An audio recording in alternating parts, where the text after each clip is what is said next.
ఇక్కడే ఇంకొక విషయం కూడా మీరు గుర్తుపెట్టుకోవాల్సింది, మీకు ఇచ్చే నిధులు కూడా నేను చాలా స్పష్టంగా ఆలోచిస్తున్నా. మైనింగ్ సెస్ ఒకప్పుడు ఇచ్చేవాళ్ళం, ఇసుకలో వాటాల్లో వాళ్ళకు కూడా ఆ సెస్లో మీకు డబ్బులు ఇచ్చేవాళ్ళం, రిజిస్ట్రేషన్ ఫీజులో మీకు డబ్బులు వచ్చేది, ప్రొఫెషనల్ ట్యాక్స్లో మీ వాటా వచ్చేది, ఎంటర్టైన్మెంట్ ట్యాక్స్లో మీకు వాటా వచ్చేది, నీటి తిరువాలో మీకు కొంత వాటా వచ్చేది, కడాన్ లైబ్రరీ సెస్ కూడా మీకు వచ్చేది, తలసరి గ్రాంట్ కింద డబ్బులు ఇచ్చాం, గ్రామీణ రోడ్ల నిర్వహణకు ఇచ్చే నిధులు కూడా ఇచ్చాం. ఆ రోజు మళ్ళీ హామీ ఇస్తున్నా, ఇవన్నీ రివైవ్ చేస్తా. ఇవి రివైవ్ చేసి మీ అధికారాలే కాకుండా దీని కింద ఇచ్చే డబ్బులు ఇచ్చి మీరు ప్రణాళికలు తయారు చేసుకుంటూ చేస్తాం. ఇంకో పక్కన అవసరమైతే ఇవన్నీ కూడా ఏ విధంగా సమన్వయం చేయాలను, ఏ పని గ్రామంలో జరగాలన్నా ఆ పని సర్పంచ్ ఆధ్వర్యంలో, గ్రామ పంచాయతీ ఆధ్వర్యంలో జరిగేట్టుగా నేను కార్యక్రమాన్ని రూపొందిస్తానని చెప్పి కూడా నేను మీకు తెలియజేస్తున్నా. ఇంకొక పక్కన నరేగా నిధుల్ని పంచాయతీని శాంక్షన్ చేయాలి, మళ్ళీ దాన్ని రివైవ్ చేస్తాం.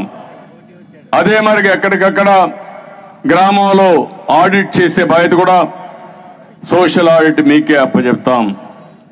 అదే మరి ఇంకొక పక్కన ఇంటింటికి త్రాగునీటి కోసం కొళాయి పెట్టడం, దీనికోసం జల్ జీవన్ మిషన్ కింద డబ్బులు వచ్చాయి. ఈ ముఖ్యమంత్రి ఒక్క రూపాయి కూడా ఖర్చు పెట్టలేదు. తొందరలోనే దీనికి ఒక ప్రణాళిక తయారు చేస్తాం.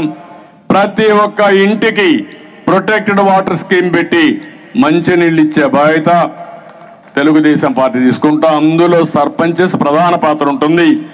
మీ ఆధ్వర్యంలో చేసే విధంగా కార్యక్రమాన్ని రూపొందిస్తామని చెప్పి కూడా నేను మీకు తెలియజేస్తున్నా.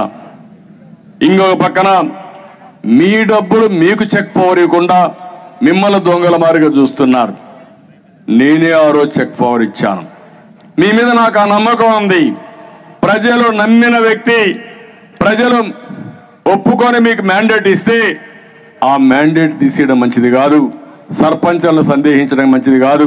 మళ్ళా పూర్తిగా అధికారాలు మీకే ఇచ్చే విధంగా పూర్తిగా స్వేచ్ఛనిస్తామని చెప్పి కూడా నేను మీకు తెలియజేస్తున్నా.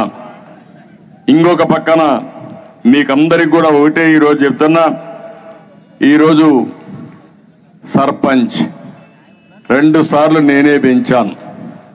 3వసారి ముచ్చటగా 3,000 రూపాయల నుంచి 10,000 రూపాయలు చేసే బాధ్యత నాది. మీ గౌరవాన్ని పెంచే బాధ్యత నాది. ఇంకొక కౌన్సిలర్ 3,000 నుంచి 10,000 రూపాయలు చేసే బాధ్యత కూడా తీసుకుంటాం. ఇంకో పక్క ఎంపీటీసీ వారికి కూడా 10,000 రూపాయల ఆందోళన ఇచ్చే బాధ్యత తెలుగుదేశం ప్రభుత్వం తెలుగుదేశం జనసేన ప్రభుత్వం తీసుకుంటాం.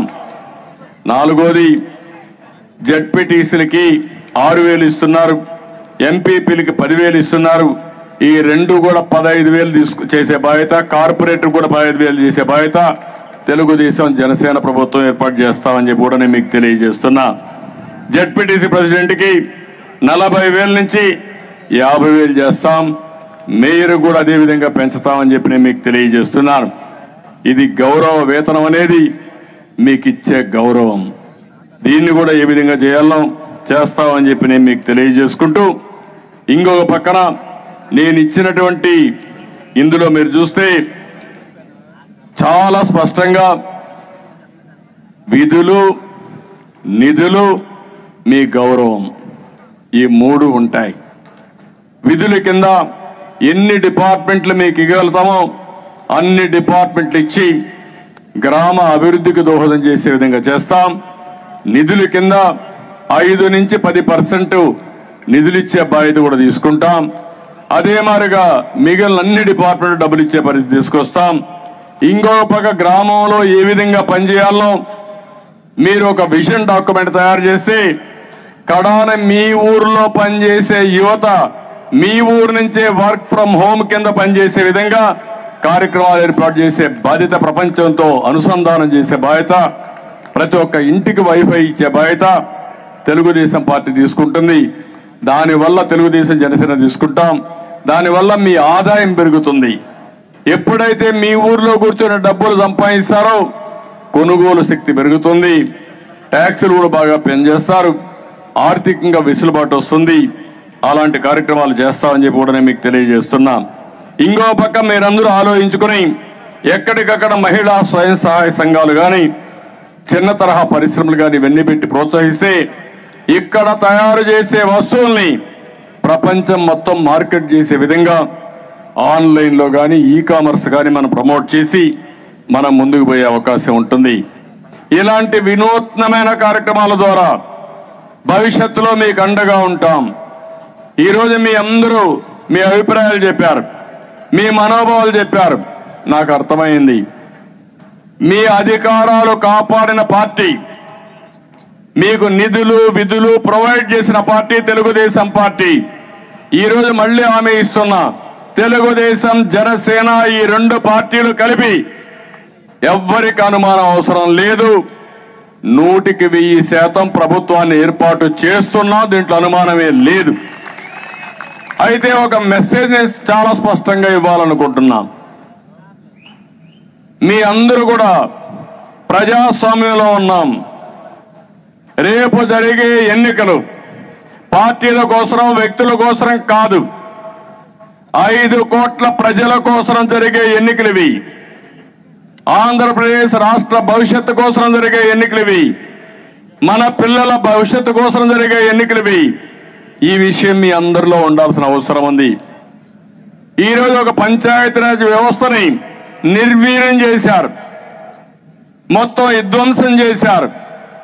ఈరోజు మీరు ఏ విధంగా అయితే అధికారాలు లేకుండా నిధులు లేకుండా వ్యవస్థను నిర్వీర్యం చేశారో అన్ని డిపార్ట్మెంట్స్ ఇదే మాదిరిగా చేశారు.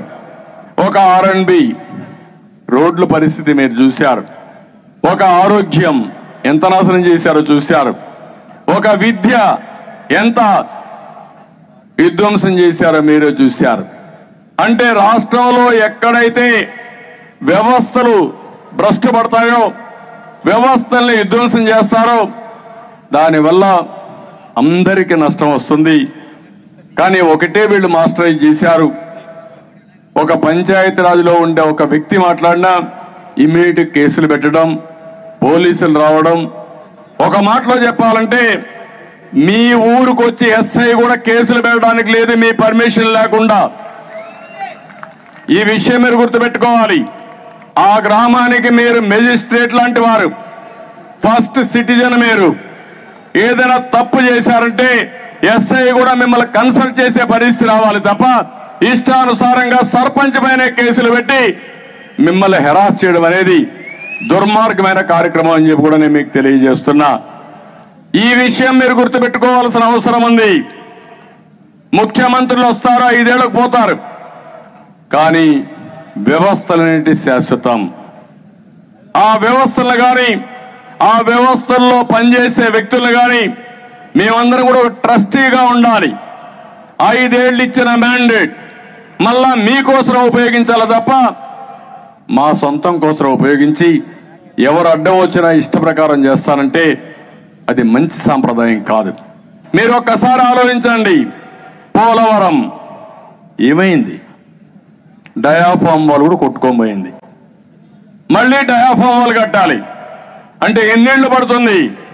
2 సంవత్సరాలు రాత్రింబగళ్ళు కష్టపడి 2 సీజన్లో పూర్తి చేసి ఇప్పుడు ఆ డయాఫామ్ వాళ్ళు వీళ్ళ అసమర్థతో కాంట్రాక్టులు మార్చి ఇంజనీర్లు మార్చి నీళ్లన్నీ కూడా వరదొస్తే గోదావరి ఫ్లడ్ విపరీతంగా వస్తుంది. ఒక సీజన్లో నీళ్లన్నీ వచ్చి భూమిలో ఉన్న డయాఫామ్ వాల్ దెబ్బతినింది. అది దెబ్బతినిందని చెప్పడానికి 3 ఏళ్లు పట్టింది. కాఫర్ డ్యాములు పోయినాయి, గైడ్ బండ్ పోయింది, ఇప్పుడు మొత్తం మళ్ళీ మొదటికి వచ్చింది. అంటే పోలవరం మనం పడిన కష్టం బూడిదిలో పోసిన పన్నీర్ అయింది.